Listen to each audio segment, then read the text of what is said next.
Hello everyone, I am Shiva Tripathi. आज का जो मेरा टॉपिक है वीडियो बनाने का, वो है कि आप रियल एस्टेट में ज़ीरो इन्वेस्टमेंट कर करके और आप कैसे लाखों करोड़ रुपए आप कमा सकते हैं।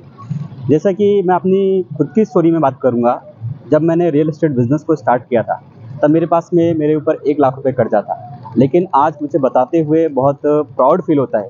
आज मेरे कंपनी का जो टर्नओवर है, वो लगभग 10 करोड़ के ऊपर हो चुका है। मेरी नेटवर्थ जो है ना 1 करोड़ रुपए से ऊपर की हो चुकी है। ये सारी चीज़ें मैंने कैसे करी, अपने लाइफ में रियल एस्टेट इंडस्ट्री में मैं कैसे घुसा, कैसे एंटर किया, यही सारी बातों को और आप कैसे एंट्री करके लाखों करोड़ों रुपए रियल एस्टेट इंडस्ट्री में कमा सकते हैं, इस चीज़ के बारे में आपको मैं बताने वाला हूँ। सबसे पहले जब मुझे इस बिज़नेस का कोई आइडिया नहीं था, मैं बड़ी-बड़ी बिल्डिंग को देखता था, तो मुझे लगता था इसमें तो कई सारे करोड़ों रुपए लगेंगे, तो इसको मैं कैसे बनाऊँगा? मेरे पास तो इतना पैसा है नहीं। हम एक थे मिडिल क्लास फैमिली से। तो मैंने क्या किया, एक बिल्डर के ऑफ़िस में गया और वहाँ पर जाने के बाद में डेवलपर की एक ऑफ़िस थी, डायरेक्ट गया और उनको बोला, मुझे कोई जॉब मिलेगी क्या आपके पास में? उन्होंने बोला, नहीं मेरे पास में कोई जॉब तो नहीं है, लेकिन यदि आप हमारे एक रेजिडेंशियल प्रोजेक्ट को या किसी भी प्लॉट्स को अगर आप सेल करते हैं तो आपको 20,000 रुपीज़ मिलेगा। और वहीं सर मेरे दिमाग में एक आइडिया आया कि अगर एक प्लॉट को मैं सेल करता हूँ तो मुझे 20,000 रुपीज़ मिलता है। अगर मैं मंथ में 5 प्लॉट भी सेल किए तो 1 लाख रुपीज़ होता है। और इसी सोच के साथ में मैंने क्या किया था, अपने रियल एस्टेट इंडस्ट्री में कदम रखा था।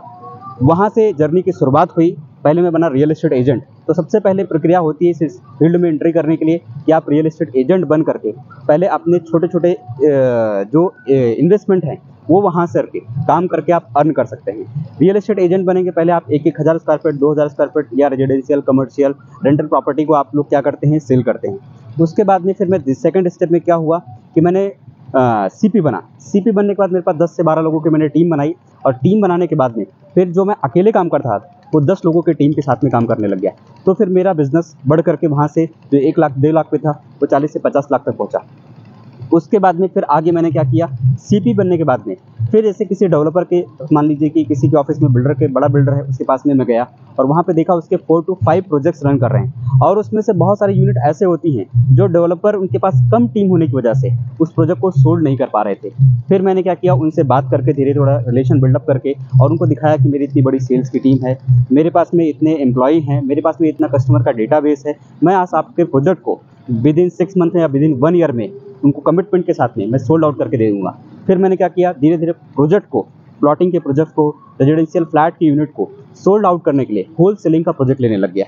उसमें पहले आपको ध्यान देना है कि आप किसी को कोई डिपॉज़िट नहीं देंगे, कोई पैसा नहीं जमा करेंगे। सिर्फ़ एज़ इट इज़ जो नीडी पर्सन है, जो बिल्डर हैं, जिनके पास में कई सारे प्रोजेक्ट्स हैं, जिसको वो सोल्ड आउट नहीं कर पा रहे हैं। फिर मैंने एक अमाउंट अपना रख करके कि बाबा कोई प्रोजेक्ट, मान लीजिए कोई बंगलो प्लॉट्स है, अगर वो 10 लाख से सेल कर रहा है, तो मैंने उसको 9 लाख से 8 लाख से उसके साथ में एक रेट का फिक्स करके फिर मैंने अपने प्रोजेक्ट्स को उसको 10 लाख से 11 लाख से मार्केटिंग करके पूरे प्रोजेक्ट को 2 एकड़ का, 4 एकड़ का अगर बंगलो का प्लॉटिंग का प्रोजेक्ट है, 100 फ्लैट के यूनिट हैं, उस हिसाब से होल सेलिंग का प्रोजेक्ट को करना शुरू किया, जहाँ से हमको एक ह्यूज इनकम जनरेट होना शुरू हुआ।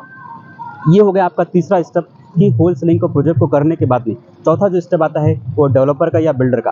अगर आप बंगलो प्लॉटिंग के प्रोजेक्ट को कर रहे हैं तो आप उस पैसे से जो आपने पिछले कुछ समय में काम करके एजेंट बन के, सीपी बन करके या होल सेलिंग के प्रोजेक्ट लेकर के पैसा कमाया है, उन्हीं पैसों को निवेश करके मैं खुद का प्लॉटिंग का प्रोजेक्ट लेने लग गया। और आज उसके बदौलत मैंने अपने खुद के 4 से 5-5 बंगलो प्लॉटिंग के प्रोजेक्ट सोमटने, तड़ेगांव, वडगांव और ऐसे कामशेत, पुणे के कई सारे, पिंपरी-चिंचवड नगर पालिका के नियर अबाउट एरिया में मैं अपने प्लॉटिंग के प्रोजेक्ट को डेवलप कर पाया। ये रही मेरी पूरी जर्नी। तो आप सभी लोग भी पहले स्टेप में क्या कर सकते हैं, रियल एस्टेट एजेंट बन सकते हैं, फिर उसके बाद में आप सीपी बन सकते हैं, तीसरा होल सेलिंग का प्रोजेक्ट को ले सकते हैं और वहाँ से पैसे जनरेट करने के बाद में देन आप अपना खुद का साम्राज्य, अपनी खुद की कंपनी का रजिस्ट्रेशन कर सकते हैं। आगे की वीडियो में आपको बताऊँगा कि आप कंपनी का रजिस्ट्रेशन कैसे करें, आप फंड कहाँ से लाएँ, आप इन्वेस्टर कैसे ला सकते हैं अपने प्रोजेक्ट के लिए।